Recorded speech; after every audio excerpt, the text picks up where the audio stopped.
driving me crazy. Yeah. Craig's driving me crazy this morning, guys. Ha ha ha. That's how I roll. Good morning. Stop talking over me. No, I'm going to. All video long. She'll do it all video long. It's going to happen. Good morning, everyone. We're here at the Craig and Nicole show. The best show in the world. Show. No. Whatever. We know how it's hashtag. You Craig. write the hashtag. True. That's why it's written that way. I guess so. All right. Well, you're going to notice there's someone else in between us here today. It's not me. It's Pete Novak from GNIAR. Someone's got to separate you two. Pete was in place. The court made Pete come in here and sit in between us for protection. Court mandated. Yeah, it's a mandate. We got that going for it. But Pete is the CEO of GNIAR, our local board of realtors, the Greater Northwest Indiana Association of Realtors. Even though Nicole would call it the Association of Realtors. That's true. There is an extra syllable in there. Did you guys know that? Nicole thinks there is. I only say that to annoy the crud out of Craig every day. Well, we got to get that corrected pretty quickly here, Nicole. Yeah. We're going to talk afterwards. So. Yeah, nice. Yeah. Yes, sir. CEO, sir. I have some backup. Awesome. Okay, so Pete's going to give us a quick rundown of all the awesomeness that is GNIAR. And Nicole's going to stand there and interrupt me. And then we're going to let Pete go. There we go. Is that a good intro? No, not really. No? Okay. We should just start with our first question. How about Well, that? what is the first question? What does the association do for its members? I think this is a good question. That's supposed to be the last one. That's supposed to be the last one. You didn't say we were going backwards. We always go backwards. We always go from 5 to 1. In an interview, really? You have 6 on here. Why did I think that was... It was a bonus question. Oh, I'm sorry Craig's this way this morning, guys. She could have got here. She could have got here 5 minutes early, and we could have went over all this. Yeah, okay. Apparently, I'm not doing my job already. I'm not doing a good job separating these two, so I'm already failing. Darn it.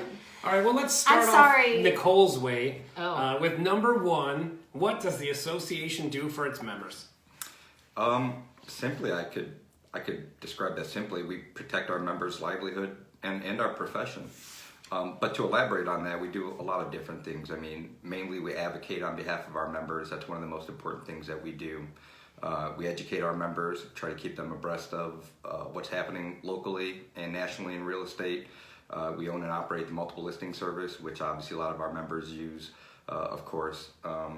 And we enforce our code of ethics. That's probably the biggest thing. And it's a self-policing system, so it takes our members to be involved in that. But just trying to have a level playing field, I think, is one of the biggest things that we provide for our members. Awesome. I think that's one of my favorite things is the code of ethics part, because I think sometimes we all need a little help with that. So, well, you know. That is one of the biggest reasons why the National Association of Realtors was formed in the first place. Because you had unscrupulous actors out there doing things that they weren't supposed to be doing, and then we have our good members who are the majority of our members who do things the right way, and they just want to make sure that all things are being equal, and so that's how the Phone call. Sorry, guys. Nice. I was wondering about that. Did I interrupt that during it? So. Just pause it for a second. It's fine. I thought you shut that off. No? No, I can only silence it, man. Oh, all right. Well, so we are a self-policing organization. I think that's one of the biggest things too. You know, we hear a lot of agents where maybe there's a dispute going on between another agent, but then they don't make that next step, is that filing an ethics complaint. You know, that's what separates realtors from real estate agents, is that code of ethics. It's kind of a higher standard that we follow. And I think that's a tough thing, because I've heard some of my own agents, when they decide not to make a complaint, is mainly because, well, I don't want that agent to not show my listings in the future or something like that, which in theory, an ethical agent would never operate like that anyway. However, it gets real complex, because depending on what potential violation has occurred, it can fall in a couple different categories. So if it's an MLS violation, that becomes a little bit different, where we as the MLS will enforce those rules, and people like myself have the ability to deal with members in that regard. But when it comes to code of ethics, it is a peer-driven system. So people, such as your peers, are going to make ultimately that determination of whether you committed a violation and what penalty should be there for that. And then of course we have license law, which is not in our local association's control.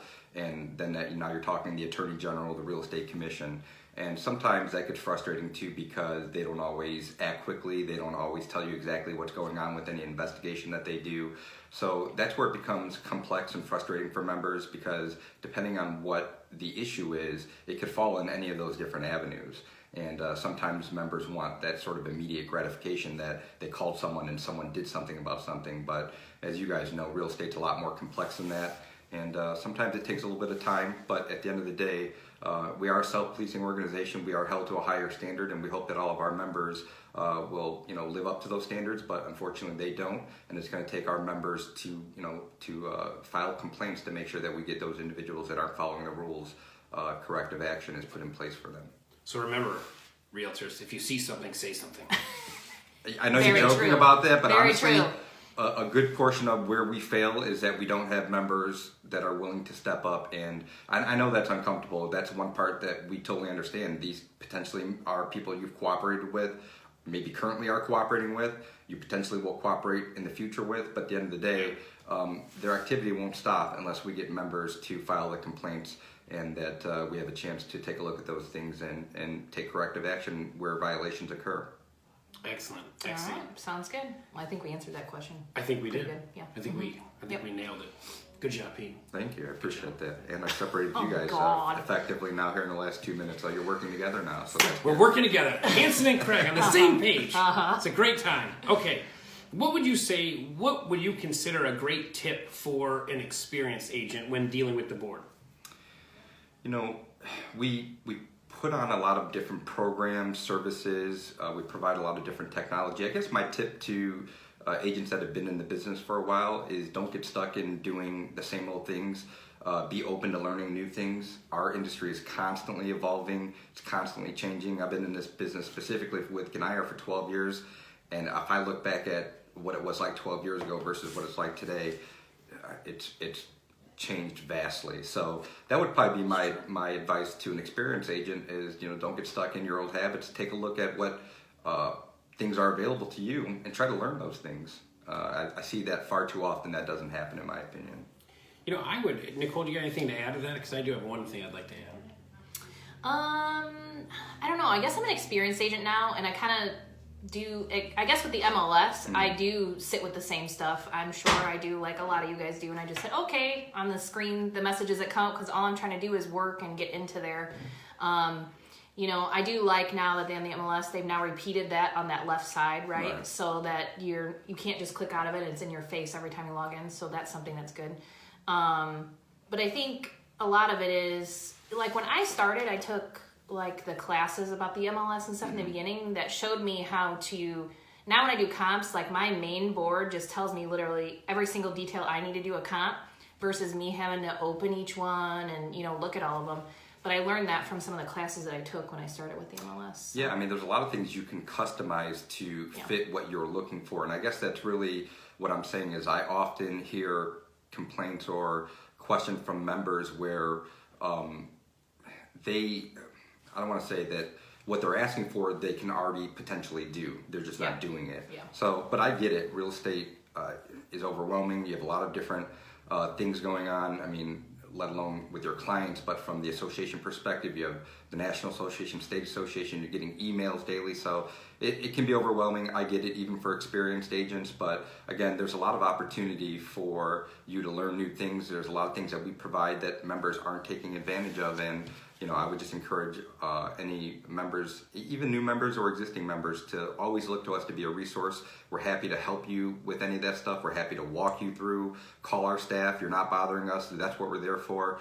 And we'll take the time to make sure that to the best of our ability, we're trying to help you with whatever it is that your issue is or whatever you're trying to learn about. And I think that's a good tip for new agents, because that was our next thing, is realize that there is help out there. I've had to call, especially in the beginning, I had to call GNIAR a few times, like, how do I do this? Or I made a mistake on this. Can you help me? Can you fix it? You don't realize that they're there and to help you. Like, you always think of internal inside the brokerage, but sometimes, you can reach out to GNIAR too. Yeah, it's just, don't reach out just when there's a problem. Again, we're there to help you with really anything across the board. So that would be my advice is, don't just think of us when there's an issue. Think of us when you're just trying to figure something out and learn something new. Not saying we know everything or that we can always solve all your problems. That's not what we're saying at all, but it won't be for lack of trying. That's for sure. And I think the other tip I probably have for new agent, I'm not letting you talk at all. I know, right? I still have an experienced agent tip I was trying to get out there, but yeah, whatever. Is basically take those classes at GNIAR, especially if you're a new agent. You can meet other new agents in the board or in the MLS, and that way you can start meeting people right away. Because a lot of it is just networking with other agents and starting to build your reputation with other agents too. Right.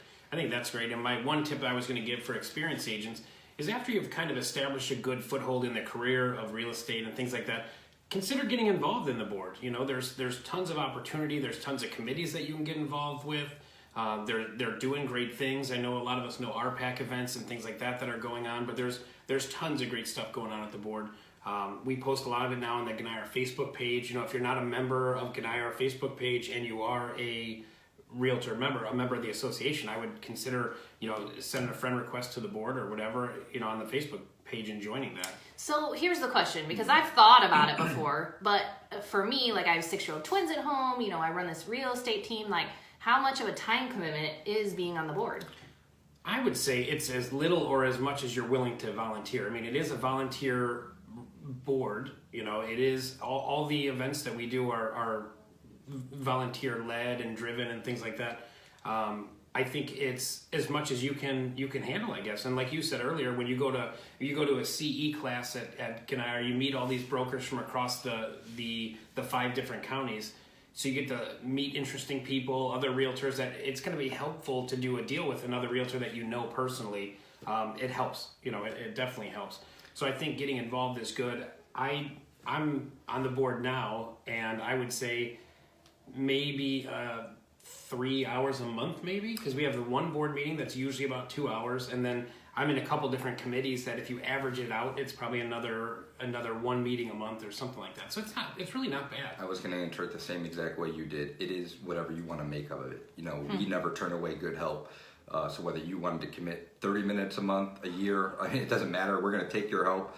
We are a volunteer organization at the end of the day. Unfortunately, Craig doesn't get paid here for the job that he does. And trust me, he puts in a lot more hours than he probably just admitted to you just now. But again, it is whatever you want to make of it. And one of the things that we're trying to do is we're trying to utilize technology from a staff standpoint or an organization standpoint so that our volunteers don't always have to physically be present to participate. So we've been participating a lot lately in video conferencing, committee meetings where members can participate from their home or their office or whatever the case may be. So we're trying to do a better job of that. Our goal is not to utilize or occupy your time. Our goal is to be able to get good input, get participation from our members to learn what it is that they're thinking, what it is that they want, and to help shape where we're going in the future. Because at the end of the day, our board and our committee members are made up of you guys. That's exactly who runs our organization. So when I hear stuff like, oh, the board does this, the board does that, the board is people like Craig Friendly and other people who are doing the same exact thing that you're doing. And so to me, that's where it gets, sometimes I feel like the people that eventually get involved with our association, whether they're a member who's been here only 3 years or someone who's been here 15 years, it's kind of like a light bulb goes off when they get involved because they're seeing all the different things that we do. And they also get a chance to see that how they can make a difference in, every other member's life. So to me, that's I just wish more members would get involved and see all the things that we're doing. I think that they would be surprised with what they see. Now, thank you. I'm going to say the next question we're going to move on to. I don't think we'd be doing ourselves and this show, the integrity of the Nicole and Craig show, justice if we didn't ask you about health insurance. Because like does that look infected to you? It looks like it might be skin cancer, dude. Better go get that checked out. No, anyway, I think health insurance is a big topic for a lot of real estate agents. So talk to us a little bit about what GNIAR's efforts are or the state or whatever with health insurance. Right. So again, let me say I'm not the expert in health insurance. And actually our staff member, Joe Wazolik, who's our chief operating officer, has been heading this up for us. But let me just start out by saying if we could provide health insurance, I would view that as potentially the number one benefit we could offer our members. Cool. That's not the question, is our willingness to try to do that. We have been looking at that for a while. It really boils down to state law. It boils down to whether insurance companies are willing to write policies that would fit our needs. And really, at the end of the day, even if they were, it boils down to whether what would be offered would really be of any benefit to anyone. Yeah. So, again, it's a work in progress. We don't have all the answers right now. We've been consulting with insurance companies, attorneys, other associations, that are attempting to do the same thing. And I just want to, one thing I would want our members to know is that if we could do it, we will absolutely do it. It's just a matter of whether or not what we would provide would really be of any benefit, and whether any insurance companies would even allow us to do that. And that's what we're working through right now. Excellent. Cool. Excellent. And I think the last question is just tell us about the structure of the board, because some people don't know that, the GNIAR is actually kind of made up of two separate boards. Right. Not kind of, it is made up of two separate boards. I didn't, and I was asking Pete this morning. I'm like, I think of you as like the president or whatever. He's like, no, I'm like CEO. I'm like, okay, well, whatever. That explains why we need to ask this question. So basically, we're going to ask Pete to explain this to Nicole. And go. No, it is. It's very confusing to our members. So let me just say that GNIAR is the parent corporation. It is a not-for-profit 501c6, similar to like a chamber of commerce. We're a professional trade association. We have a governing board of directors. I think there's 21 people on the board, and the board members are elected by all of our members. So whether you're a managing broker, I say agent, I'm sorry, I got to get that vocabulary out of my system, but all of our members vote for the people that sit on the GNIAR board. In addition to that, we have something called our MLS corporation. That's actually a for-profit corporation that the parent corporation GNIAR owns. GNIAR is a sole stockholder, so while it is a for-profit corporation, keep in mind that the shareholder is still a not-for-profit. So nobody's pocketing any profit, nobody's bringing anything home. Any money that our MLS makes stays within the MLS, or it gets transferred over to our not-for-profit. But because Indiana law requires that any corporation has an autonomous board of directors, by law we have to have a MLS board of directors as well. So that's 13 members, and they are elected by managing brokers. Well, really the term is participant, but mainly that are the managing brokers of our MLS. We have about 525 offices, which means we have about 525 participants. And anyone that gets elected to the MLS board generally is elected by those managing brokers, and their job is to operate and create policy for our multiple listing service. So they're the ones who choose who our MLS vendor is. They in essence create our rules and regulations, and there's some checks and balances between the two organizations. So GNIAR does have some say-so in that, but largely the MLS board is autonomous. So that's where it becomes difficult. Imagine my world. I have two boards of directors that I have to report to. So I have two sets of bosses that I got to deal with. But at the end of the day, they're still made up of the same people. And it's the same, people like Craig. Craig sits on the GNIAR board, but he could easily sit on the MLS board if he were a managing broker. So it just really depends. It also depends what your interest is. If you're interested in in technology and MLS and things like that, you would want to participate with stuff related to the MLS. If your passion is advocacy, your passion is professional standards, the code of ethics, community involvement, then you would probably want to participate on the association board, the GNIAR board. Excellent. So I hope that answered your question, Nicole, or was that confusing? I know, I'm trying to sort it out. If you're confused, then they're confused. So I'm trying to sort it out still. So, see, and I was thinking Craig was on the MLS board. So, me too. So what does the what does the MLS board do that's different than the GNIAR? They messed up my square footage. That's what they did. So the MLS is going to be in charge of, again, I would mostly describe them more as stuff on the technology side, but first and foremost, like I'll just describe the MLS, Rapatoni. Okay. Like the MLS board is ultimately in charge of whether we keep that vendor to provide our MLS software, or if we want to choose a new one, to create the rules and regs too as well. So all those things that members look at when they're reading the rules and regulations, those are initiated and passed first and foremost by the MLS board. So they're in charge of MLS policy. Okay. Again, there are some checks and balances. I don't want to get too deep into it. The GNIAR board is allowed to sort of accept those or reject those. But in essence, those are created by the MLS board. So like when we got the new Century Lock, that was the MLS board? That is MLS, correct. Absolutely. Okay. That is another technology, right? HomeSnap, the broker public portal, that's a technology we just launched this past year. That is MLS as well. Okay. RPR is on the MLS side. So Realist is on the MLS side. So it just depends. where, I guess, what we're talking about. And that's why it is confusing, unfortunately. But we are required to have that structure per Indiana law. Okay. I get it a little bit more now, I think. We're going to keep talking about this afterwards. We can't let Nicole... I think... I can't leave here without Nicole making sure she's straight on what's what over at our association. But you're not alone. Like I said, I know I'm not alone, so it's one of those things, putting it out there to try and kind of figure out what's what. Well, and we've had that. We've had board members who have sat on, got elected to the GNIAR board, found out that their passion was stuff on the MLS side, and said, you know what, I'm on the wrong board, so I'm going to get off this board, and I'm going to try to get elected to the other board, and vice versa. People that got elected to the MLS board and found out at the end of the day that wasn't what their passion is, and then they ended up on the GNIAR board. So I think that has a lot to do with it too, what your interest is and where you want to try to make a difference. Okay. Excellent. Anything else, Nicole? I don't know. I thought we were supposed to do a funny question. What happened to that? We missed There's that. nothing funny when we're talking serious board business right now. I did want to offer one other thing too. We don't have the details out yet, but on April 11th, we are going to be hosting a GNIAR open house. And that open house is going to be held at our headquarters. And the whole purpose of it is to give members an opportunity to come in, anyone that's interested, and talk directly with our board members, talk directly with our committee chairs, talk directly with our staff. So if they have questions exactly what you're talking about, Nicole, what do you guys do? What type of commitment is it? How much time do I have to put into this? What are the different topics that you deal with? That is the whole purpose. There's no program other than to come in, have a few drinks, have some food, talk to our board members, learn more about our organization, learn more about our structure. And our hope is that that'll garner some interest from folks to get involved. And believe me, we don't turn away good help. We absolutely will take every single person that is willing to give us their time, and we'd love to have you. So I hope you'll participate. So April 11th, where and what time?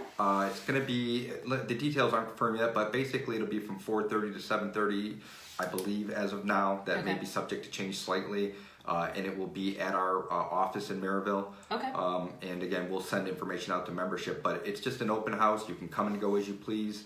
And again, the whole purpose is just to give you an opportunity to network with the board members and learn more about what they do and why they got involved in the first place. And speaking of that, YPN, don't you have something coming with YPN too? Yeah, I think it's actually sold out already. I think. Oh, dang. I think, but February 21st. We're doing a panel of experts at the GNIAR board office. And I think that's going to be pretty awesome. We've got some awesome. We got a managing broker. We've got, I think, 4 agents. Well, we got 2 managing brokers and 3 agents that are going to, basically just speak candidly and answer questions from our audience. And I think we hold how many does that conference room at GNIAR hold? The training room. It'll hold about 75 right now. Okay, then we might have a couple of spots because I know we were over 60 last time I checked. I'll say you saved me some tickets, right? Come on now. Well, and actually, it's free. Also, it's free because we got. I believe it's Draper and Kramer Mortgage is sponsoring they're buying the lunch for us. So it was going to be $10 and you got a boxed lunch, but now the lunch is paid for, so now it's free. Sweet. So if you want, get on the GNIAR calendar and get signed up for that. And I think that's the big thing about the association in general is just meeting people, and you can do that by taking the classes, going to GNIAR, and looking at everything that we have to offer as far as get-togethers and things like that. It's all on there. Yeah, we got some awesome stuff going on. All right. I think we pretty much, it's like over 20 minutes. That's as much Craig and Nicole that you guys can stand. At least you got a little bit of Pete to temper that time. And no, I'm sure they're feeling the same way about me, so you can let me in that conversation too. No. Okay, well, anyway, thank you guys all for watching. Feel free to share it out. Share it out to as many people as you can. And Craig and I, we're looking for ideas for new shows. So let us know if you have any ideas for shows for future reference, right? Ideas for shows. We'll do that, yeah. We're thinking about doing a training series with like some contract forms and stuff like that. See, but that would require technology, and Nicole figure out how to merge like 5 technologies because this one is no help. So yeah, I don't know how to use video. All I can do is push finish or start on the camera. Basically, and I had to push start today, so if that tells you anything. Speaking of, I think Bye, that's the show. Bye.